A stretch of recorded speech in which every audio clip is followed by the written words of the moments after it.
Patay ang isang pulis matapos umanong barilin ng kanyang misis na isa ring pulis. Ang motibo sa pagpatay posibleng dahil daw sa problema sa pamilya. Nagbabalik si FMR correspondent Gracie Rutao. Duguan at nakahandusay sa garahe ng kanyang bahay si Police Chief Master Sergeant Jason Mariano nang abutan ng kapitbahay na isa ring pulis. Nasa tabi ng biktima ang isang baril.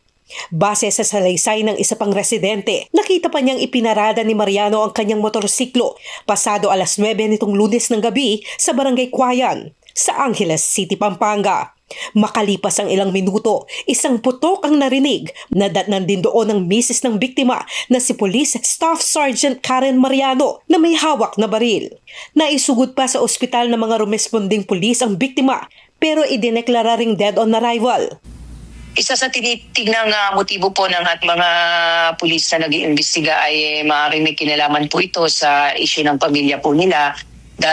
Sa ngayon po ay nasa custody na po ng Angeles Police Station po itong ating suspect na pulis din at kasalukuyan po siyang nakakulong at inaasahan po natin na mai-inquest po siya ngayong araw sa kasong parricide po. Sa inisyal na investigasyon, nakumpirma na service firearm ng asawa ng biktima ang narecover na baril.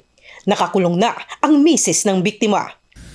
Kausap ko po mismo, ma'am, yung City Director po ng Angeles City Police Office, si Police Colonel Joselito Villarosa, and according to him, personally po niyang in-interview itong ating suspect, subalit matipid po yung pananalita at base sa kanyang obserbasyon ay tuliro at paiba-iba po yung sinasabi.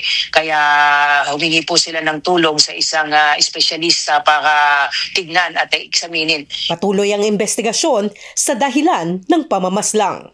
Gracie Rutao, umaarangkada sa pagbabalita.